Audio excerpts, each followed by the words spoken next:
6টি আয়াত, 1টি রুকু, আর এই সূরা নাযিল হয়েছে মদিনাতুল মুনাওয়ারা। 6টি আয়াত। প্রথমে কুল আউযু বিরাব্বিন নাস। রাসূল আপনি আশ্রয় চান রব্বিন নাস, মানুষের রবের নিকট। আল্লাহ পাক রাসূলকে বললেন আপনি আশ্রয় চান, ফরিয়াদ করেন, প্রার্থনা করেন কার কাছে? আল্লাহর কাছে। এই সূরায় 3টি গুণের সমাবেশ ঘটেছে। একটা হলো রব্বিন নাস, মালিকিন নাস, ইলাহিন নাস। এই 3টি গুণের মাধ্যমে আল্লাহ পাকের কাছে আশ্রয় চাওয়া হয়। আল্লাহ পাক যদি কাউকে সাহায্য করে, সেখানে শয়তান তার কোনো কাজ চালাতে পারে না। কথা ঠিক আছে কিনা বলেন? এখন রব্বিন নাস, এই রব্বিন নাস কে? জোরে বলেন কে? আল্লাহ পাক। পৃথিবীতে 700 অধিক লোকের বসবাস। এই লোকগুলোর রিজিকের দায়িত্ব, তারপর আপনার প্রাণী জগৎ, জীব জগৎ, জিন থেকে শুরু করে যত সৃষ্টি আছে, আর সৃষ্টির যত রিজিক দরকার, এই রিজিক যিনি পৌঁছাতে পারে তিনি হলেন আল্লাহ, রব্বিন নাস। এজন্য সূরা হুদের 6 নম্বর আয়াতে আল্লাহ পাক বলেন, ওয়া মিন দাব্বাতিন ফিল আরদি ইল্লা আলাল্লাহি রিজকুহা ওয়া ইয়ালামু মুস্তাকবালাহা ওয়া মুস্তাওদাআহা কুল্লুন ফি কিতাবিন মুবিন। জমিনে বিচরণশীল এমন কোন প্রাণী নেই যার রিজিকের দায়িত্ব আল্লাহ তাআলার হাতে নয়। এরপরে কে কোথায় থাকেন, মারা যাওয়ার পর তাকে কোথায় সুপর্দ করা হয়, এই সব খবর জেনে রাখেন, এবং যার কিতাবে সুস্পষ্ট লিপিবদ্ধ তিনি হলেন রব্বিন নাস। ঠিক আছে কিনা? আল্লাহ পাক মানুষ সৃষ্টি করে ছেড়ে দেন নাই, সাথে সাথে সকল প্রয়োজন। এরপরে তাকে আল্লাহর কাছে আশ্রয় চাওয়ার সেই দোয়া, সেই নিয়ম থেকে শুরু করে ফরিয়াদের ধরন সবকিছু আল্লাহ পাক এই পবিত্র কোরআনে উল্লেখ করে দিয়েছেন। মানুষ আল্লাহর কাছে আশ্রয় চাইবে। আর রব্বিন নাসের যে ব্যাখ্যা, সেটা হচ্ছে সৃষ্টির যখন যার প্রয়োজন যিনি পূরণ করতে সক্ষম তিনি হলেন রব্বিন নাস। যদি পৃথিবীতে গ্যাসের খনি না থাকতো কোনো গাড়ি চলতো? তেলের খনি না থাকলে কোনো গাড়ি চলতো? যদি আল্লাহ পাক কুদরতিভাবে পাথর না দিতেন, কোন সিমেন্ট তৈরি হতো না। যদি বালু না দিতেন, কোন বাড়ি সঠিকভাবে তৈরি হতো না। আবার তিনি বলেন, রব্বিন নাসের ব্যাখ্যা করবে বিভিন্ন মনীষীগণ, মাটির এমন নেয়ামত আল্লাহ পাক গোটা বিশ্ববাসীকে এমনি হাদিয়া দিলেন না চাইতে। এই মাটি দিয়ে দালান তৈরি করা হয়, মাটি দিয়ে ইট তৈরি করা হয়, মাটি দিয়ে হাজার রকমের ফসল ফলানো হয়। আবার এই ফসল মানুষ খাদ্য হিসাবে ব্যবহার করে, বিক্রি করে। আবার এটা একদিকে প্রতিষেধক, আরেকদিকে হচ্ছে উত্তম সুস্বাদু খাদ্য। এই পৃথিবীতে বিভিন্ন দেশ আছে, জাতি আছে, প্রত্যেকটা জাতি দেশ বিবেচনা করে আল্লাহ পাক বিভিন্ন দেশে বিভিন্ন ধর্ম, বিভিন্ন জাতের ফল এবং ফসল দান করে বান্দার করুণাজাত দান করেছেন। সেই জন্য রাসূলকে বললেন, তুমি সেই রব্বিন নাসের কাছে সাহায্য চাও। সাহায্য কার কাছে চাওয়া হবে? রব্বিন নাস, যিনি দিতে সক্ষম তিনি হলেন রব্বিন নাস। পিপিলিকা থেকে শুরু করে ছোট্ট কি পতঙ্গ প্রাণী আছে না, জলজ প্রাণী আছে কিনা, জলবস্তি, বড় বড় হাতি, আবার প্রাণী জগৎ গরু মহিষ ছাগল ভেড়া দুম্বা জিনিস আলাদা, গাছের কিন্তু খাদ্যের প্রয়োজন হয়ে যায়। আমরা যেটা ছাড়ি সেটা গাছ গ্রহণ করে কার্বন ডাই অক্সাইড, আর গাছ থেকে সবুজ অক্সিজেন আমরা গ্রহণ করি। এই নিয়ামতগুলো যিনি দিতে পারেন, যিনি সক্ষম, না চাইতে তিনি হলেন রব্বিন নাস। সুবহানাল্লাহ। দ্বিতীয় নম্বরে মালিকিন নাস। মালিকিন নাস, মানুষের মালিকের কাছে সাহায্য চাও। মালিক বলে একজন, মালিক কয়জন? একজন। আল্লাহ ছাড়া যদি কেউ নিজেকে মালিক বলে তাহলে ওই মালিকের দাবি পূর্ণ হবে না। অনেকে দাবি করেছে কিন্তু কারোটা পূর্ণাঙ্গ হয় নাই। আমাদের স্বাস্থ্য, আমাদের শরীর গঠন, বিয়ে শাদী, সন্তান সন্ততি, চাকরি, শিক্ষা, ব্যবসা বাণিজ্য, এক কথায় চক্ষু, কান, হাত, নাক, পা, 360টি জোড়া আর 206টি হাড়ে মানব দেহ গঠিত। এই সব নিয়ামত যিনি আমাদেরকে দিলেন তিনি হলেন আমাদের মালিক। ঠিক আছে কিনা? আবার আরেক দিকে এই মালিকের কাছে আমাদেরকে চাইতে হবে সব সময়। কোনোভাবেই যদি আমরা এখান থেকে বিচ্যুত হয়ে যাই, অন্য লোকের কাছে চাই, তাহলে আমাদের ঈমান থাকবে না, সেটা শিরকের দ্বারা আদায় করে যাবে। আর আল্লাহ পাক মানুষকে অস্থায়ী প্রতিনিধি হিসেবে সম্বোধন করেছেন। মালিক নয়, আমরা প্রতিনিধি। আজকের এই জমিন আপনি ভোগ করেন, কালকে আপনার ছেলে ভোগ করবে, আপনি শেষ, ছেলে শেষ, নাতি ভোগ করবে, এরপরে প্রজন্ম এসে সেটা ভোগ করবে। তার মানে আপনি শুধু সাময়িক, অস্থায়ী। আপনি কবরে চলে যাবেন, কিন্তু জমিন তার ঠিক মতো জায়গায় থেকে যাবে। বাড়ি করলেন, বাড়িও ঠিক মতো থেকে যাবে, কিছুই আপনি নিতে পারবেন না। আপনাকে অস্থায়ী প্রতিনিধি হিসেবে ঘোষণা করা হলো। তাহলে মালিককে, মালিককে আল্লাহ পাক সেটাও ক্লিয়ার করে দিলেন সূরা আল ইমরানের সেই 36 নম্বর আয়াতে, কুলিল্লাহুম্মা মালিকাল মুলকি তুতিল মুলকা মান তাশা ওয়া তানজিউল মুলকা মিম্মান তাশা ওয়া তুইজ্জু মান তাশা ওয়া তুযিল্লু মান তাশা বিয়াদিকাল খায়র ইন্নাকা আলা কুল্লি শাইইন কাদির। আল্লাহ পাক এই সূরায় তার রাসূলকে মেসেজ দিলেন, আপনি বলেন হে রাসূল, মালিক হলেন একজন রাজাদিরাজ। তিনি এমন মালিক, মালিকানার জন্য সত্য, সত্তায়কারী সব তার হাতে। মানুষকে তিনি শুধু অস্থায়ী ক্ষমতা দান করেন, তিনি যাকে ইচ্ছা ক্ষমতা দেন, আবার যাকে ইচ্ছা ক্ষমতা থেকে বের করে দেন, যাকে ইচ্ছা ইজ্জত দান করেন, আবার যাকে ইচ্ছা অপমানিত করেন। সমস্ত কল্যাণ সেই মহান মালিকের হাতে। এই জন্য দ্বিতীয় আয়াত বলা হলো মালিকিন নাস। সব কল্যাণ কার হাতে? কার হাতে? আল্লাহ ছাড়া কোন মানুষ মানুষের কল্যাণ করতে পারে না। পারে কিনা বলেন? আবার কেউ যদি মানুষের মালিক বনে যায়, সেই দাবি পূর্ণাঙ্গ নয়। পৃথিবীতে 4 জন বাদশাহ ছিলেন, 2 জন কাফের আর 2 জন বলেন ঈমানদার। কাফেরদের ভিতরে নমরুদ, ফেরাউন, এই 2 জন সর্বশ্রেষ্ঠ কাফের, যাদেরকে আল্লাহ বাদশাহী দান করলেন। আর নবীদের ভিতরে হযরত সুলাইমান আলাইহিস সালাম, দ্বিতীয় জন যুলকারনাইন আলাইহিস সালাম। এই 2 জন রাজত্ব পাওয়া সত্ত্বেও রাজকাজ পরিচালনা শেষে আল্লাহর সাথে কখনো প্রেম করতে সম্পর্ক ঠিক রেখেছেন। এরাই হচ্ছে আল্লাহর খাস বান্দা।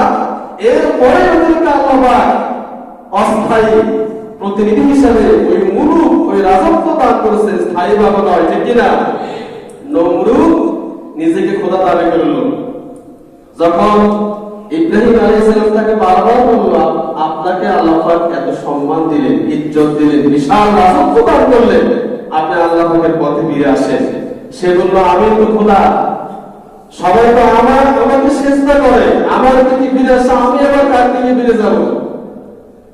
শয়তান ওয়াসওয়াসা দিল, বলল, তুমি খোদা, রাজ্য ঘোষণা করো, তুমি ছাড়া আর কোনো দ্বিতীয় ইলাহ নাই। ইব্রাহিম যে খোদার দাবি করে সেই খোদাকে তুমি হত্যা করো। বলল, সেই খোদাকে আমি হত্যা করবো কিভাবে? তাকে তো আমি দেখি নাই, তাকে আমি চিনি নাই। বলল, একটা দুর্বল বানাও 3000 মিটার উঁচু, আরেকটা রাতে অনেক উঁচু একটা মিনার বানালো। সেই মিনারে সে উঠে আল্লাহকে তীর মারলো। ইব্রাহিমের খোদাকে সে হত্যা করবে। এই পৃথিবীতে একমাত্র রাজত্ব চলবে তার। ইব্রাহিমের খোদার কোন আনুগত্য সে মানবে না। ইব্রাহিমের খোদাকে সে স্বীকার করবে না। তীর নিক্ষেপ করলো। হাদিস শরীফে এলো, জিবরাইল আলাইহিস সালাম আল্লাহ পাকের হুকুমে ওই তীরের আঘাতে রক্ত লাগিয়ে দিলেন।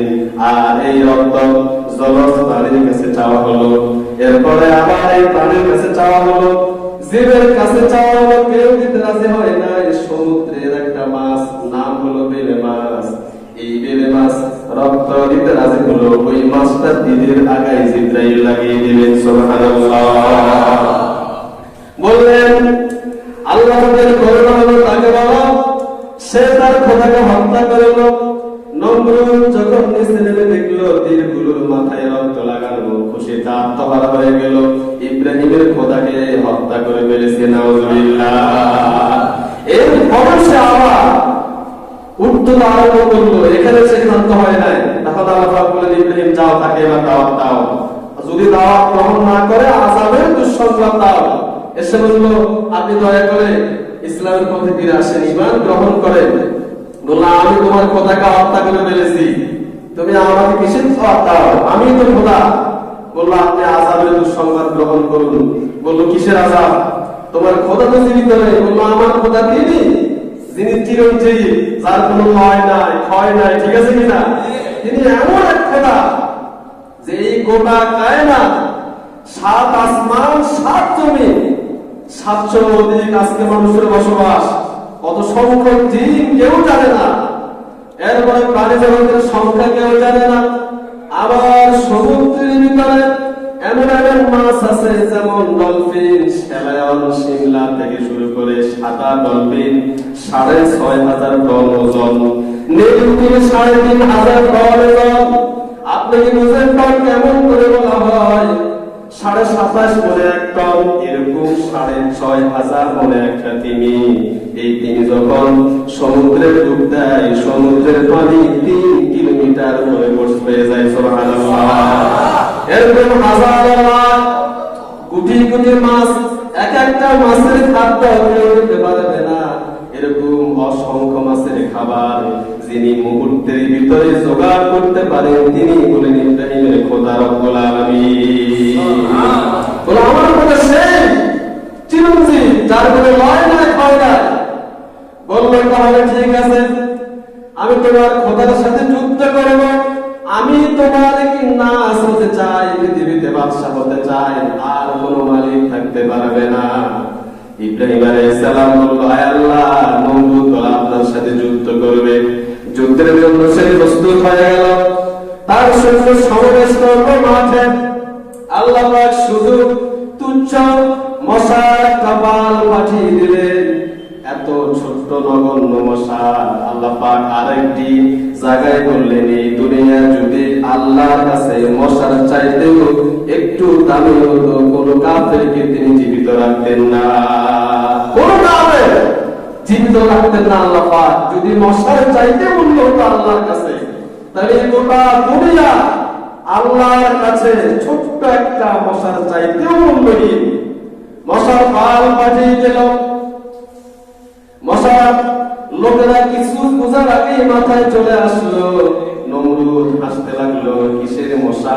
এটা বুঝি তোমার আল্লাহ আমার সাথে একটা পাগলামি করে আবার কিসের যুদ্ধ হবে? তাদের কাছে অস্ত্র নাই, ভাব নাই, কিছুই নাই। মশা কিভাবে মানুষকে আঘাত করবে আমার বুঝে আসে না। শুধু হাসতে লাগলো। হাসার ভিতরে মশা প্রতিটা সৈন্যের মাথায় চলে আসলো, নাসিকা দিয়ে মস্তিষ্কে প্রবেশ করলো। মস্তিষ্কে প্রবেশ করে যখন কামড় দিল, কামড়ার জবাব সবাই দিশেহারা হয়ে তরবারি চালাতে লাগলো। এইভাবে সব বদল হয়ে গেল। শেষে নমরুদকে তাড়াতে লাগলো একটা ল্যাংড়া মশা। আরো নিচে আল্লাহ পাক নামিয়ে দিলেন।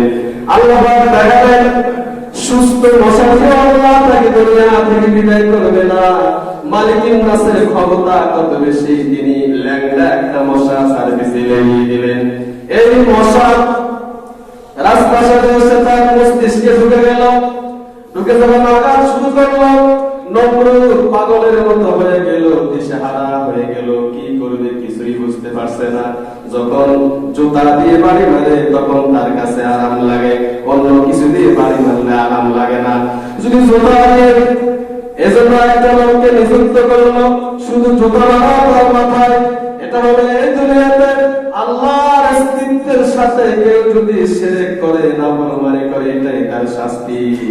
একটা লোককে নিযুক্ত করলো তার মাথায় শুধু জুতার বাড়ি মারতে, জুতার বাড়ি মারতে মারতে এক সময় কাফের দুনিয়া থেকে বিদায় হয়ে গেল। সুবহানাল্লাহ।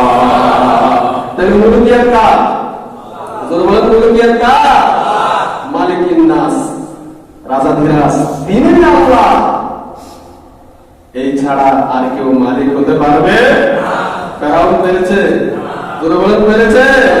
নমরুদ পারে নাই। এত ছোট্ট একটা শাস্তি দিয়ে আল্লাহ তাকে শিক্ষা দিয়ে দিলেন, দুনিয়া থেকে বিদায় করে দিলেন। এরপরে ইলাহিন নাস, মানুষের ইলাহের কাছে আপনি আশ্রয় চান। ইলাহ হলেন একজন, দ্বিতীয় জন কোন ইলাহ দুনিয়াতে নাই। আমরা এই জন্য করি লা ইলাহা ইল্লাল্লাহ মুহাম্মাদুর রাসূলুল্লাহ।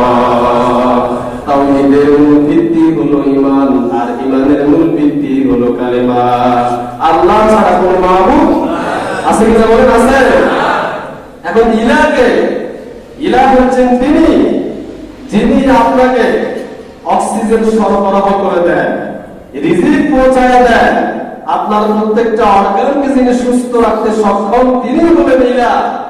যদি কেউ অসুস্থ হয়ে যায়, হাসপাতালে যায়, হঠাৎ অ্যাক্সিডেন্ট, ইলাহ শব্দের ব্যাখ্যা হচ্ছে হঠাৎ যখন আপনি শয়তানের ওয়াসওয়াসাতে নানান খারাপ কাজ করেন, এই খারাপ কাজের তাসিরে তীব্রতায় যদি আপনি কোনো অ্যাক্সিডেন্ট করে বসেন, সেখান থেকে আপনাকে শিক্ষা নিতে হবে। যদি আপনার একটা হাত, একটা পা, একটা চক্ষু, একটা কান নষ্ট হয়ে যায়, সারা দুনিয়ার সব ডাক্তাররা মিলে নতুন করে একটা চক্ষু সৃষ্টি করতে পারবে?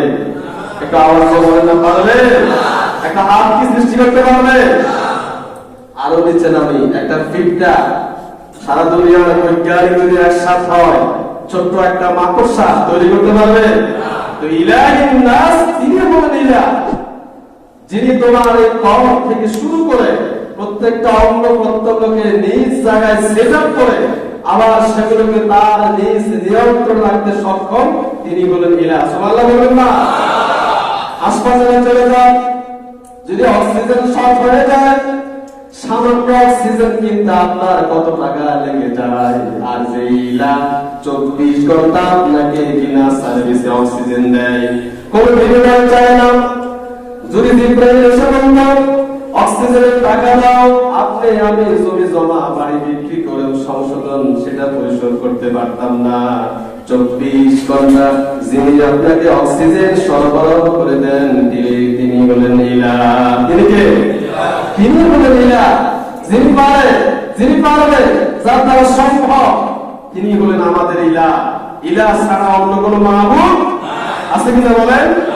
এই জন্য আল্লাহ শব্দের ব্যাখ্যা অনেকে এইভাবে করেছেন যে আল্লাহ, এটা যখন কেউ বলে তখন আল্লাহ মুলকিয়াত কাঁপতে শুরু করে, লৌহে কলম কাঁপতে শুরু করে। কারণটা কি? আমরা তো দেখি আল্লাহ শব্দ ছোট্ট একটা শব্দ, এখানে 5টা অক্ষর জড়িত, কিন্তু হাদিস শরীফে 3টি রাওয়ায়াত ছিল। প্রথম রাওয়ায়াত এসেছে যেটা সহিহ, সেটা হলো এই আল্লাহ শব্দের ভিতরে নাকি আল্লাহ পাক তার সিফাতে 5000 নাম ঢুকিয়ে দিয়েছেন। সুবহানাল্লাহ। কত হাজার? আশ্চর্য কথা না? 5000 নাম। কিন্তু আমরা জানি আল্লাহ শব্দ শুধু ছোট্ট একটা আল্লাহ শব্দ, 5টা অক্ষর আল্লাহ। এজন্য আল্লাহ পাক বলতেছে তাওরাতে দিলেন 1000, জবুরে 1000, ইনজিলে দেওয়া হলো 1000, এরপর আর 1000 দেওয়া হলো এই যে হযরত ঈসা আলাইহিস সালামের কিতাবে, আর 1000 রাখা হলো স্পেশাল আল্লাহ পাকের কাছে লৌহে কালাম কুরসিতে 1000 সেটআপ করা হলো, আর 5000 আল্লাহ শব্দের যে তাহকিক, 5000 আল্লাহ শব্দের যে মানা, 5000 আল্লাহ শব্দের যে মর্যাদা নেয়ামত সব কিছু আল্লাহ তাআলা আল্লাহ শব্দের ভিতরে লুকিয়ে দিলেন। সুবহানাল্লাহ। এজন্য ইলাহিন নাস, আপনি ইলাহির কাছে সাহায্য চাইবেন, আল্লাহ ছাড়া বাহিরে সাহায্য চাইলে বেজার হয়ে যান কে? আল্লাহ। জোরে বলেন, কে বেজার হয়? আল্লাহ। আল্লাহ পাক বেজার হয়ে যায়, নারাজ হয়ে যায়, কারণ তিনি আমাদেরকে পালন করেন, রিজিক দান করেন, সুস্থ রাখেন, আমাদের অঙ্গ প্রত্যঙ্গকে তিনি সব সময় অক্সিজেন সরবরাহ করেন। শুধু আমাদেরকে নয়, ছোট একটা মাকড়সা কোথায় থাকবে ওই মাকড়সার ঠিকানা আমরা কেউ জানি না, কিন্তু কে জানে? আল্লাহ। ছোট একটা ইঁদুর, ওর বাসা কোথায় হবে, কোন গাছের নিচে, একটা পাখি কোথায় থাকবে, আল্লাহ বলে কুল্লুম ফি কিতাবিন মুবিন। ছোট একটা ইঁদুর, পিঁপড়া কোথায় থাকবে, বাসা কোথায় হবে, হাতি, গরু, ভেড়া, দুম্বা, সমুদ্রের মাছ, এমনকি সমুদ্রের অতল তলদেশে দুর্বীক্ষণ যন্ত্র ছাড়া দেখা যায় না এরকম ছোট্ট ছোট্ট শেয়াল, এরা কোথায় থাকবে, কি খাবে, সবকিছু ওই ইলাহিন নাস ঠিক করে দেন। সুবহানাল্লাহ। মিন শাররিল ওয়াসওয়াসিল খান্নাস, আমরা সেই অপকারিতা থেকে আল্লাহর কাছে সাহায্য চাই, যে অপকারিতা আমাদেরকে সব সময় কুমন্ত্রণা দেয় এবং সে আত্মগোপন হয়ে যায়। মিন শাররিল ওয়াসওয়াস, ওয়াসওয়াস শব্দের অর্থ হলো বারবার আপনাকে কুমন্ত্রণা দেয়, খারাপ কাজে লিপ্ত করে। আপনি যদি একটু আল্লাহর কাছে আসেন, একটু ইসলামের পথে আসেন, নামাজ পড়তে আসেন, ভালো কাজ করতে আসেন, শয়তান দূর থেকে আপনাকে নিক্ষেপ করে। শয়তান খুব আশ্চর্য হয়ে যায়, নারাজ হয়ে যায়, নানাভাবে আপনাকে কুমন্ত্রণা দিয়ে খারাপ কাজে লিপ্ত করে দেয়। জিনা, ব্যভিচার, মদ, সুদ, জুয়া থেকে শুরু করে হারাম কাজে শয়তান আপনাকে লিপ্ত করে দেয়। নাউযুবিল্লাহ। মিন শাররিল ওয়াসওয়াসিল খান্নাস, আর খান্নাস হলো মানুষের ভিতর থেকে, ভালো করে বুঝেন, খান্নাস শব্দের ব্যাখ্যা হলো মানুষের ভিতর থেকে এই যে মনুষ্যত্ব আছে, আমরা যে মানুষ, মনুষ্যত্বকে টেনে বের করে পশুর চরিত্র আমাদের ভিতরে ঢুকিয়ে দেয় যে লোক, তার নাম হলো খান্নাস। নাউযুবিল্লাহ বলেন না। এই জন্য আল্লাহ পাক পবিত্র কোরআনে সূরা ফাতিহা হলো সূচনা, সূচনা বাদ দেওয়ার পর সূরা বাকারা, সূরা বাকারা দিয়ে শুরু করেছেন। বাকারা শব্দের অর্থ কি? গাভী। জোরে বলেন, বাকারা শব্দের অর্থ কি? গরু, পশু। আর লাস্টে সূরা, সূরা নাস। তো নাস শব্দের অর্থ কি? মানুষ। জোরে বলেন না, নাস শব্দের অর্থ কি? তাহলে শুরু করলেন পশু দিয়া, শেষ করলেন নাস দিয়া, মানুষ দিয়া। কারণটা কি? ব্যাখ্যা কি? ব্যাখ্যা হলো এটাই, শুরু করলেন বাকারা দিয়া, শেষ করলেন নাস দিয়া। আপনি যদি কোরআনকে সঠিকভাবে হক আদায় করেন, পড়েন, অধ্যয়ন করেন, এর বিধানকে জীবনের সাথে রঙিন করে নেন, এর বিধান যদি আপনি পালন করেন, কোরআনের গাইড মতো যদি জীবন চালান, তাহলে আপনার ভিতরে যত পশুত্ব চরিত্র থাকবে, পশুত্বের ভাব থাকবে, শয়তানের ওয়াসওয়াসা থাকবে, সব থেকে পরিষ্কার করে আপনাকে মিনাল জিন্নাতি ওয়ান নাস, মানুষ বানিয়ে দিবেন কে? তাহলে শুরু করলেন পশু আর শেষ করলেন নাস। আবার আরেক মনীষী বললেন ইনসানের ব্যাখ্যা, নাসের ব্যাখ্যা আরেকবার তিনি করলেন যে লিমা সুমিয়াত বানি আদম বিন নাস, বলে আদমের সন্তানকে নাস কেন বললেন আল্লাহ পাক? কেন তিনি ইনসান বললেন? আগে নিয়েছেন ইনসান, পরে বললেন নাস। তো এই শব্দ আল্লাহ পাক কেন বললেন, কেন তিনি এইভাবে করলেন? তো ইনসান বলা হয় এজন্য লিআন্নাল ইনসান আলা মুরাক্কাবিল খাতা'i ওয়ান নিসিয়ান লিহাযা সুমিয়াত বানি আদম বিন নাস। খান্নাসের যে ওয়াসওয়াসার মূল বিষয় এখানে বলা হয় সেটা হচ্ছে এইভাবে, আমাদের আদমকে, আমাদের আদি পিতাকে খান্নাস জান্নাতে যে ওয়াসওয়াসা দিল, আর ওয়াসওয়াসার মূল হলো ভুলে যাওয়া। তিনি আল্লাহ পাকের শান মর্যাদার জান্নাতে থাকা সত্ত্বেও ওই খান্নাসের ওয়াসওয়াসায় বিশাল নিয়ামত মুহূর্তের মধ্যে তিনি ভুলে গেলেন। এই জন্য বনি আদমের সন্তানের অর্থ হলো লিআন্নাল ইনসান আলা মুরাক্কাব আল খাতিয়াত ওয়ান নিসিয়ান। বাবা ভুল করলো, মা ভুল করলো, আদম, হাওয়া। আবার আমরা যেখানে জন্মগ্রহণ করেছি দুনিয়াতে, আমাদের বাবাও ভুল করলো, মাও ভুল করে, দাদাও ভুল করে, আমরাও ভুল করি। ভুলের পর ভুল, time by time time after time বারবার যে ভুল করে তার নাম হলো ইনসান। আর যিনি দয়া, করুণা, রহমতের বিশাল সাগর নিয়ে বসে আছে, আপনি যদি একবার ওই 5000 শব্দের বিশাল হুঙ্কার আল্লাহ শব্দ দিয়ে আল্লাহকে ডাকেন, আপনার সব অপরাধ তিনি মাফ করে দিবেন। সুবহানাল্লাহ। তাহলে লিমা সুম্মিয়াত বানি আদম বিন নাস, বনি আদমের সবচেয়ে বড় কাজ হলো ভুলে যাওয়া। আর এই ভুলে যাওয়ার পেছনে যে কাজ করেন তিনি হলেন খান্নাস। তার নাম কি? খান্নাস। আল্লাযী ইউওয়াসবিসু ফি সুদুরিন নাস। আমরা আল্লাহর কাছে সেই খান্নাসের কাছ থেকে সাহায্য চাই, ওয়াসওয়াসা থেকে এবং তার কুমন্ত্রণা থেকে। যে কুমন্ত্রণা অন্তরে দান করে। কিসে দান করে? অন্তরে দান করে। অন্তরে এমন ভাবে দান করে, আমরা যখন নামাজে দাঁড়াই প্রথম তার তীর হলো আমলের দিকে, প্রথম আক্রমণ ইবাদতের ক্ষেত্রে। নামাজে আমরা যখন দাঁড়াই তখন তার আক্রমণ শুরু হয়ে যায়। রাসূলের ব্যাপারে ছোট্ট একটা হাদিস বললেন সহিহ মুসলিম থেকে, একেবারে ছোট। ইয়াতিশ শাইতান আহাদুকুম ফায়াকুলু মান খালাকা হাযা খালাকা হাযা। যখন আপনি নামাজে দাঁড়িয়ে গেলেন, একটু মনোযোগ নামাজের দিকে আসছে, তখন সে আপনার ভিতরে কত হাজার চিন্তা ঢুকিয়ে দেয়। দাঁড়ানোর কাজ শেষ হবে কিনা, ওষুধ এক লোকে এত ফাইল নিবে, আহারে হিসাব তো অর্ধেক রেখে আসছি, ঘরগুলো তরকারি নাই, কখন ভাত খাবো, দুটা হিসাবের পরে হিসাব, হিসাবের পরে হিসাব। এই হিসাব করতে গিয়া আপনি কি 3 রাকাত পড়েছেন না 2 রাকাত, সূরা কি পড়েছেন না কেরাত ভুলে গেছেন, শেষ। আপনি এখানে ভুলে গেলেন। তাহলে এই কাজ করলো কে? দুর্বলতা কে করলো? এই জন্য শয়তানকে আল্লাহ পাক বলেন তোমাকে সাহায্য করা হবে কিভাবে? শয়তান থেকে আশ্রয় চাইতে বলা হলো, কারণ এই শয়তান আবু জাহেল সৃষ্টি করলো, এই শয়তান নমরুদ সৃষ্টি করলো, এই শয়তান আবু লাহাব সৃষ্টি করলো, এই শয়তান উতবা সৃষ্টি করলো, মুগীরা সৃষ্টি করলো। বড় বড় জাহান্নামী যারা, ওই সব জাহান্নামীকে শয়তান সৃষ্টি করলো। এই জন্য আল্লাহ পাক বলেন যখন অপরাধ হয়ে যায়, অপরাধ যখন করে ফেলো, সাথে সাথে আল্লাহর কাছে পানা চাও। শয়তান আল্লাহকে বলল আমি ডান থেকে আসবো, বাম থেকে আসবো, পিছন থেকে আসবো, উপর থেকে আসবো, নিচ থেকে আসবো, চতুর্দিক থেকে এসে আপনার এই গোলামকে আপনার পথে বাধা দিব। আল্লাহ পাক বলেন যত বাধা দাও, অপরাধের পাহাড় পরিমাণ যদি অপরাধ হয়ে যায়, গুনার বোঝা হয়ে যায়, আর সেখান থেকে বান্দা অনুশোচনা করে যদি একবার আল্লাহকে ডাক দেয়, সাথে সাথে সব অপরাধ মাফ করে দিবে। শুধু একবার আপনি বুঝতে পেরেছেন আমার এটা বিরাট অপরাধ, এটা বড় অন্যায়, আমি পাপ করে ফেলেছি, আল্লাহর কাছে তাৎক্ষণিক যদি আপনি সাহায্য চান, সাহায্য করবেন কে? আল্লাহ। এই শয়তান এমন ভাবে আপনাকে কাজ করাবে, আপনি যদি হজে করেন, ওমরা করেন, হজের ভিতরে যে তাওয়াফ সর্বশ্রেষ্ঠ কাজ, একটু রিল্যাক্স হয়ে গেলে সে আবার বসে দেয়।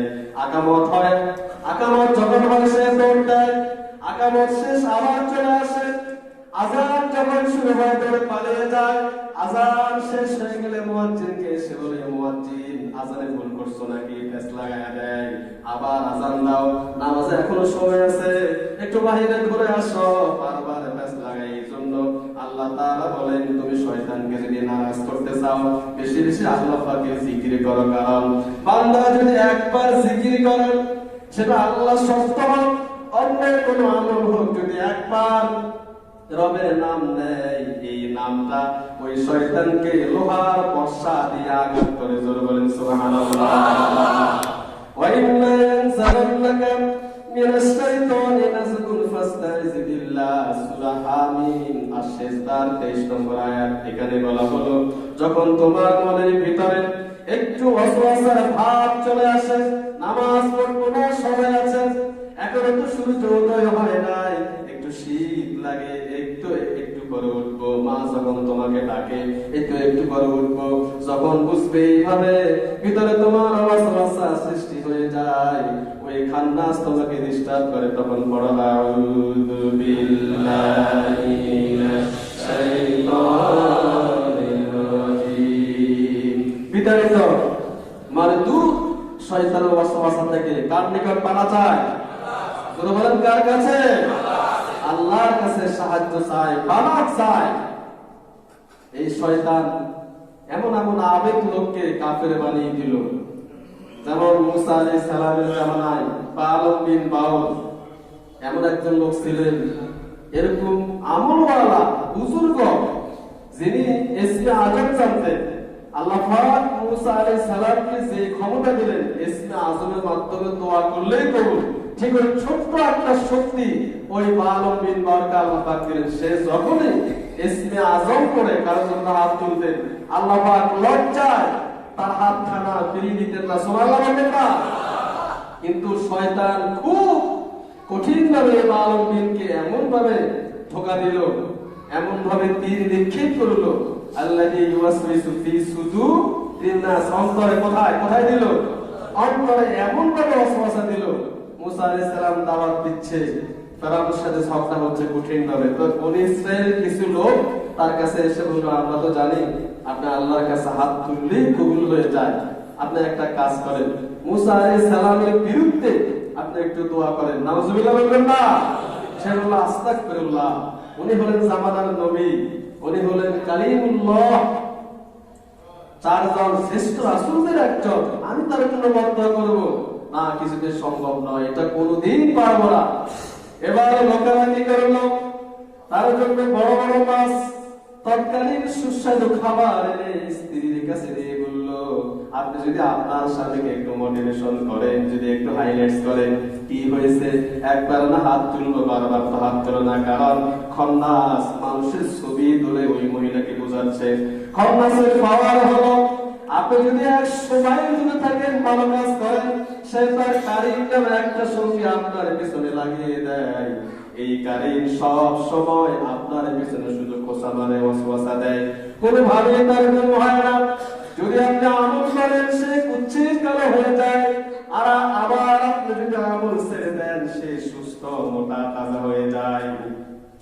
এই জন্য কারিন মহিলাকে এমন ভাবে দুষলাচ্ছে। কি হলো? এত হাদিয়া আনলাম, শুধু একবার বলেন। স্ত্রীর স্বামীকে এসে বললো, স্বামী এত বড় মাছ আনলো, এত বড় সুস্বাদু খাবার আনলো, এই আনলো সে আনলো, বেশি বেশি খাবারের তোফা দিয়ে বললো, শুধু একবার হাত তোলেন। স্বামী বললো, কি বলো? তাহলে তো আমার অবস্থায় খারাপ হয়ে যাবে। না, বলেন না। যেহেতু খান্নাস পিছনে লেগে আছে, আবার কারিম তার পিছনে লেগে আছে, বারবার বলতে বলতে সে হাত তুললো। হাত তুলে যখন কলিমুল্লাহ মুসা আলাইহিস সালামের বিরুদ্ধে দোয়া করতে লাগলেন, সে দেখলেন প্রতিটি দোয়া উল্টা হয়ে তার গায়ে নিক্ষেপ হয়ে যায়। সুবহানাল্লাহ। অবশেষে জিহ্বা বের হয়ে পায়ের তলায় চলে আসলো, কাফের হয়ে গেল। তাহলে এই লোকটাকে এই যে কাফের বানিয়ে দিল, সব চাইতে যে অসবাসা দিল, সে শয়তান, খন্নাস। এই জন্য রাসূল বলেছেন যে খন্নাস থেকে আশ্রয় চাও। আপনি ওমরা করে আসছেন, হজ করে আসছেন, ভালো কাজ করেন, দান করেন, সদকা করেন, কিন্তু শয়তানকে ভিতরে লেগে আছে। কোন সময় যেন আপনাকে একটা কথা ভিতরে ঢুকাইয়া দেয়া, আল্লাহকে সৃষ্টি করলো কে? নাউজুবিল্লাহ বলেন না? এরকম একটা কথা আপনার ভিতরে এনে দেয়া, আচ্ছা এটা যদি এমন হতো, ওটা যদি এমন হতো, এই কাজ কেন এরকম হলো না? নানান হাবিজাবি চিন্তা মাথায় ভর করে আপনার ঈমান নামক মেডিসিনকে দূর করে দেয়। নাউজুবিল্লাহ বলেন না? এজন্য আল্লাহ পাক বললেন, হে রাসূল, আপনি আশ্রয় চান। আশ্রয় কার কাছে চাইবেন? আল্লাহর কাছে। বলুন কার কাছে? আল্লাহ পাক বলেন, যিনি আশ্রয় দিতে সক্ষম তার কাছে আশ্রয় চাও। ফেরাউন মুসাকে বলল, তুমি যে শুধু আল্লাহ আল্লাহ বলো, তো সে আল্লাহর কথা আমাকে ছোট্ট করে বলো তো। ক্বালা ফিরআউন ওয়া মা রাব্বুল আলামিন, সূরা শুআরা 23 নম্বর আয়াত। একবার বলো সে আল্লাহকে, কিসের আল্লাহ আল্লাহ বলো। তিনি বললেন, শোনো, ফেরাউন হাজার কথা বলা যাবে। 36 নম্বর আয়াত, শুধু একটা আয়াতের মানা তোমাকে শোনাবো। ক্বালা রাব্বুস সামাওয়াতি ওয়াল আরদি ওয়া মা বাইনাহুমা ইন কুনতুম মুকিনিন। আমার আল্লাহ হলেন তিনি, যিনি আসমানের নিচে, জমিনের উপরে, সাত সাগর তলদেশে, উভয়ের মাঝখানে যত সৃষ্টি আছে, প্রাণী জগৎ, জীব জগৎ, সবার অঙ্গ প্রত্যঙ্গ সঠিকভাবে স্থাপন, অসুখ হলে মেডিসিন দান করা, যার ক্ষুধা লাগবে রুটির জন্য খামের, জমিনে ফসল দান, মাছের খাদ্য, মানুষের সব কিছু যিনি সুচারুরূপে সাজিয়ে দিতে পারেন, মানুষের সব প্রয়োজন পূরণ করতে পারেন, সেই মহান রব হলেন আমার আল্লাহ। যিনি পারবেন তিনি কে? আল্লাহ। আল্লাহ ছাড়া কেউ আছে নাকি? বলেন কেউ আছে? কেউ না। আপনি যদি আল্লাহর হয়ে যান তাহলে আল্লাহ আপনার হয়ে যাবে। মাল্লাহুল মাওলা ফালাহুল কুল, মাল্লাহুল মাওলা ফালাহুল কুল। যদি আপনি আল্লাহর হয়ে যান, আপনি দেখবেন পশু আপনার কথা শুনছে। সুবহানাল্লাহ বলবেন না? কুকুর আপনার কথা শুনছে কেন? কারণ তখন আপনি পুরোপুরি আল্লাহ পাকের, আপনি আল্লাহর সীমার ভিতরে চলে এসেছে। এই সীমানা শয়তান আর লঙ্ঘন করতে, সেটা একটা প্রসিদ্ধ আয়াত দিলেন ওই যে সূরা নাজিয়াতের 41 নম্বর আয়াত, ফাআম্মা মান খাফা মাকামা রাব্বিহি ওয়া নাহান নাফসা আনিল হাওয়া। যখন আপনি নফসের খাহিশকে দমন করে, কষ্ট সহ্য করে, ত্যাগ করে, আল্লাহকে ভয় করে অপরাধ ছেড়ে দিলেন, তখন আপনার প্রতি আল্লাহ পাকের রহমত, তারপরে করুণা, দয়া আকাশ ফেরে নাজিল হয়ে যাবে। সুবহানাল্লাহ বলেন না? রাসূল বললেন আল্লাহুল মাওলা ফালাহুল কুল। যার জন্য আল্লাহ হয়ে যায় তার কোনো ভয় আছে কিনা? তার কোনো চিন্তা আছে? এই জন্য তাকে শুধু রিজিক নয়, সম্মান থেকে শুরু করে প্রত্যেকটা কাজে আল্লাহ তাকে সাহায্য করবে এবং এমন ভাবে করবে আল্লাহ পাকের হাত তার হাত হয়ে যায়, আল্লাহ পাকের চক্ষু তার চক্ষু হয়ে যায়। সে যে দেখে, কার চক্ষু দিয়ে দেখে? সুবহানাল্লাহ বলতে আসে না? আল্লাহ পাকের পা তার পা হয়ে যায়। এই যে খাইবারের যুদ্ধ হচ্ছে, অথচ যুদ্ধে মুসলমানরা বিজয় হচ্ছে না। রাসূল প্রতিদিন যুদ্ধ করে, কি আশ্চর্য কারবার, কোনোভাবে খাইবারের দুর্গ দখল হচ্ছে না। সেখানে কাফেররা একটা আল্লাহ বানিয়ে দিল, আমুন খোদা। এই আমুন খোদাকে সবাইকে পূজা করতে বাধ্য করে। রাসূল আশ্চর্য হয়ে গেল, কি আমাদের কোনো আমল কমে গেছে নাকি? না হলে এই যুদ্ধ কেন বিজয় হচ্ছে না? তো রাসূল চিন্তায় পড়ে গেলেন। আল্লাহ পাকের কাছে তিনি সেজদায় পড়ে সাহায্য চাইলেন। হয়ে আসলো, তিনি বললেন, ও সাহাবীরা, আমার আলী কোথায়? আলীকে দেখি না যে? বললেন, ইয়া রাসূলুল্লাহ, আলী রাদিয়াল্লাহু তাআলা তার চোখ উঠছে। এই যে চোখ উঠে না, চোখে একটা গোটা, তো চোখ ক্যাট করে চোখ পুড়ে গেল। এই জন্য তিনি মসজিদে জামাতে আসতে পারে না।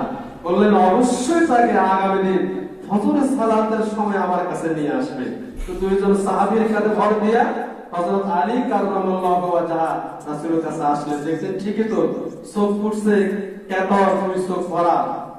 রাসূল তার সামনে আসলেন, মুখ থেকে থুতু মোবারক বের করে তার চোখে লাগিয়ে দিলেন। সাথে সাথে চক্ষু ভালো করে দিলেন। তাহলে কে দিলেন? আল্লাহ পাক। রাসূল উসিলা ভালো হয়ে গেল। বলেন, আলী, আল্লাহ পাক তোমাকে নির্বাচন করলেন, খাইবারের দুর্গ তোমার মাধ্যমে দখল হবে। সুবহানাল্লাহ বলেন না? আলী এমন এমন আমল করেছেন, আল্লাহুল মাওলা ফালাহুল কুল শব্দ পরিপূর্ণ হয়ে গেল। রাসূল নির্বাচন করলেন কাকে দেওয়া যায়। ওই আসলো, আলীকে পাঠাও। বললেন, যাও, যুদ্ধের ময়দানে যাও, আল্লাহ পাক তোমাকে সাহায্য করবেন। তুমি যদি মনে করো তুমি একা, আসলে একা নয়, তোমার সরাসরি সাথী হিসাবে যিনি তোমাকে শেলটার দিবেন তিনি হলেন আল্লাহ। তিনি কে? হাদিস শরীফে এলো, তিনি চলে আসলেন ময়দানে। ওই যে আল্লাহুল মাওলা ফালাহুল কুলের ব্যাখ্যা, চলে আসলেন ময়দানে। এসে দেখলেন তৎকালীন সর্বশ্রেষ্ঠ শক্তিশালী মোরাহাব তরবারি হাতে নিয়ে প্রস্তুত, কেউ তার সামনে আসে না। এবং ইতিহাস সাক্ষ্য দেয় যে হযরত আলী কাররামাল্লাহু ওয়াজহার আগে কোন কাফের বা কোন যোদ্ধা এই মোরাহাবকে শোয়াতে পারে নাই, পরাজিত করতে পারে নাই। তো আলী যখন আসলেন, মোরাহাব বলল, আলী, তোমাকে আমি খুব ভালোবাসি, তুমি কেন আসলে? তুমি কি আমার সাথে যুদ্ধ করবে? তিনি বললেন, যেহেতু আল্লাহ পাক আমাকে নির্বাচন করেছেন, পিছনে হটার কোনো সুযোগ আমার কথা আছে কিনা? মোরাহাব বলল, আলী, তুমি কি আমাকে চেনো নাকি? আমি হলাম সেই মোরাহাব যার হাতে আজ পর্যন্ত কোন মানুষ মাথা সাথে নিয়ে যেতে পারে নাই। যদি স্ত্রীকে বিধবা করতে না চাও, সন্তানদেরকে এতিম করতে না চাও, আমার সামনে থেকে চলে যাও। হযরত আলী কাররামাল্লাহু ওয়াজহা বললেন, মোরাহাব, তুমি কাকে ভয় দেখাও? সমাজের সব মুনাফিকেরা তোমাকে ভয় করতে পারে, তুমি কি আমাকে চেনো নাকি? তামাম দুনিয়ার সমস্ত কাফেরদের উপরে আল্লাহ রাব্বুল আলামিন আমাকে পাক বানায়া পাঠিয়েছে। তরবারি দিয়ে প্রমাণ হয়ে যাবে। মুরাহা করলো আঘাত করো। হযরত আলী বললেন, ইসলাম কখনো আগে আঘাত করে না, আক্রমণ করে না, বরং তাকে বোঝায়। বললেন, মুরাহাব এখনো সময় আছে, ইসলামের গণ্ডিতে আসো। এরপরে মুরাহাব আঘাত শুরু করে দিলেন। হযরত আলী সমস্ত রণকৌশল দিয়ে আঘাতগুলো ফিরিয়ে দিতে লাগলেন। এরপরে আলী বললেন, মুরাহাব এবার আমার আঘাত সহ্য করার জন্য প্রস্তুত হয়ে যাও। হযরত আলী জুলফিকার দিয়ে আঘাত করলেন। এক আঘাতেই দেখা গেল হযরত আলীর তরবারির মুঠা পর্যন্ত ভেঙে গিয়া মুরাহাবের গর্দান মাটির ভিতরে ঢুকে গেল। সুবহানাল্লাহ। খায়বারের দুর্গ দখল হয়ে গেল। পরের দিন আল্লাহর রাসূল বললেন, আলী শুনতে পেলাম যুদ্ধের ময়দানে নাকি তোমার ঢাল ভেঙে গেল, তারপরে তুমি যুদ্ধ করলে কিভাবে? হযরতে আলী কারামাল্লাহু ওয়াজহা বললেন, হুজুর কামুস দুর্গের ওই লোহার কভারটা বাম হাতে নিয়ে ডান হাতে তরবারি দিয়ে লড়াই করেছি। রাসূল বললেন, আশ্চর্য হয়ে গেলাম, মানুষ কিভাবে 5 থেকে 7 টন ওই কামুস দুর্গের লোহার কভার, এই কভার দিয়ে মানুষ কিভাবে যুদ্ধ করে আমার বুঝা আসে না। আলী একটু দেখাও তো দেখি। হযরত আলী গতকালকের মতো ডান হাত দিয়ে ধরেছেন, নাড়াতে পারেন না। বাম হাত দিয়ে ধরলেন, নাড়াতে পারেন না। ডান আর বাম দুই হাত দিয়ে শরীরের সমস্ত শক্তি দিয়ে এত জোরে টান মারলেন, প্রতিটি লোমকূপের গোড়া থেকে ঘাম বেরিয়ে আসলো, ঘর্মাক্ত হয়ে গেলেন, কিন্তু পাথর এক চুল নাড়াতে পারেন না। হযরত আলীর মুখখানা মলিন হয়ে গেল, লজ্জা পেয়ে গেলেন। রাসূল বললেন, আলী লজ্জা পেও না, দুঃখ করো না। এরকম দুর্গের লোহার কভার দিয়ে মানুষ কোনোদিন যুদ্ধ করতে পারে না। মাল্লাহুল মাওলা ফালাহুল কুল, যে ব্যক্তি আল্লাহর হয়ে যায় তাহলে এই দুর্গের লোহার কভার কেন? সে যদি বলে পাহাড় আমার সামনে দূর হয়ে যাও, যদি বলে নদী তোমার উপর আমি হাঁটবো, যদি বলে বাঘ তোমার একটা দাঁত আমার হাতে দিয়ে যাও, যদি বলে পশু আল্লাহর হুকুমে এসে বসো, সব তার হয়ে যাবে। এই জন্য আলী তোমার শক্তি দিয়া তুমি ওই যুদ্ধে জয় করতে পারো নাই, বরং আল্লাহ দিন প্রতিষ্ঠার জন্য তোমার ভিতরে গায়বী শক্তি দিয়ে দিয়েছেন। সুবহানাল্লাহ। তাহলে সাহায্য করবে কে?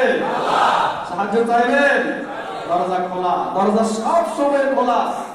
এরপরে আল্লাযী ইউওয়াসওয়িসু ফি সুদুরিন নাস, ছোট্ট আরেকটা কথা হলো, এই যে ওয়াসওয়াসা সুদূর, সুদূর শব্দের ব্যাখ্যা হলো এমন ভাবে আপনাকে ধোঁকা দেয়, তখন সেই লোকটা এমন একটা সিঁড়িতে আরোহণ করে যে আমার আর বেঁচে থাকার কোনো লাভ নাই, আমি পাপ করতে করতে এমন হয়ে গেছি, আমি তো জাহান্নামী। অনেকে বলে দেখবেন আমি তো এমনি জাহান্নামী। এটা আসলে সে বলে না, তাকে দিয়ে বলায়। কে বলায়? জোরে বল না কে? শয়তানের নাম বললে বেজার হন নাকি? একটু জোরে বলেন না, কে বলায়? শয়তান বলায়। আমি তো শেষ। এই জন্য আমেরিকার রিপোর্ট হলো প্রতিদিন গড়ে 1,500 থেকে 2,000 লোক মেন্টালি রোগে প্রাথমিক ভাবে আক্রান্ত হয়ে যায়। এরপরে সবকে বলা হয় একজন পাগল। কারণ পাগল এই জন্য পুরুষে পুরুষে বিবাহ, নারী নারী বিবাহ, সমকামিতা। এরপরে বিবাহের কোন সিস্টেম সেখানে নাই, শান্তি নাই। মহিলারা কুকুর নিয়ে ঘুমায়, কুকুরের বাচ্চা কোলে রাখে, নিজের পেটের বাচ্চাকে হুইল চেয়ারে বসে রাখে। এইগুলো যখন বড় হয়, বাচ্চা মার ভিতরে কোনো মায়া মহব্বত থাকে, কথা বলা থাকে কিনা?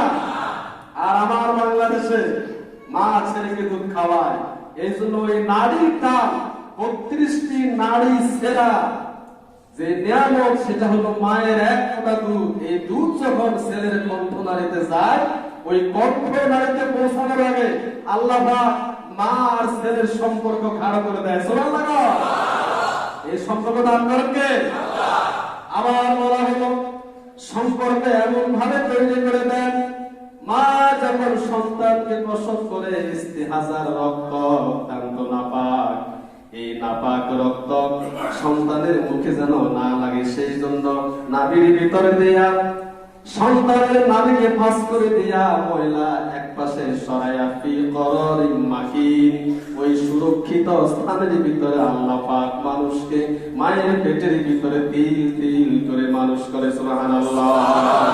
আবার যখন দুনিয়ায় চলে আসে সেই নাভিকে আবার পাস করে দিয়া মায়ের যে স্থান দেওয়া হলো, আজকের মেডিকেল সায়েন্স অবাক হয়ে গেল।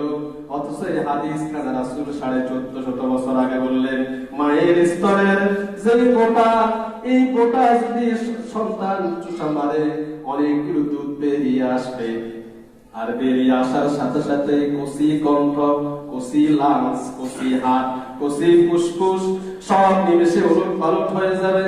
সেই জন্য আল্লাহ মার সন্তানের ওই যে দুধ খাওয়ালো, এটার বিনিময়ে স্তনের পোটায় 36টি ছোট্ট ছোট্ট ছিদ্র করে দিলে। ওই ছোট্ট ছোট্ট ছিদ্র দিয়া আস্তে আস্তে দুধ এসে আল্লাহ পাক আপনাকে বাঁচিয়ে রাখেন। সুবহানাল্লাহ। আর সেখানকার চিত্র সম্পূর্ণ ভিন্ন। এই জন্য সেখানে প্রতি বছর আত্মহত্যা করে, আত্মহত্যার প্রবণতা এত বেশি। আমার তো বেঁচে থাকার লাভ নাই, স্ত্রীর কথা শুনে না, ছেলে আরেক দিকে যায়, তারপরে মেয়ে আরেক দিকে। কি আজীব কারবার, কি অশান্তি, বিবাহ বিচ্ছেদ। এই জন্য একজন কবি বলে, তুমি যত গাড়ি বানাও, বাড়ি বানাও, সুন্দর স্ত্রী পাও, সুস্বাদু খাবার তোমার থাকে, কি লাভ যদি না মৃত্যুর সময় কালিমা নসিব না হয়। আর তুমি আল্লাহর কাছে এইভাবে চাও, আয় আল্লাহ তাআলা দুনিয়ার জিন্দেগি শান্তির করে দেন, দুনিয়ার জিন্দেগি সুস্থ করে দেন, পেরেশানি দিয়েন না। আমার শত দালান দরকার নাই, শত গাড়ি দরকার নাই, ছোট্ট একটা সংসার আমাকে উপহার দেন, নিরাপত্তা দেন, আমাকে সুন্দরভাবে সাজিয়ে গুছিয়ে মৃত্যুর সময় কালিমা নসিব করে দেন। সুবহানাল্লাহ। এই পরিয়ান কার কাছে? বলেন কার কাছে? আল্লাহ পাক আমাদের সবাইকে আল্লাযী ইউওয়াসওয়িসু ফি সুদুরিন নাস এই পর্যন্ত কথাগুলো বোঝার তৌফিক দান করুন। মিনাল জিন্নাতি ওয়ান নাস আগামী জুমায় বলবো। আল্লাহ পাক সেই পর্যন্ত আমাদেরকে সুস্থ হায়াত, তারপরে যাই নেক আমাদেরকে দান করুন। ওয়া আখির দাওয়ানা আলহামদুলিল্লাহি রাব্বিল আলামিন।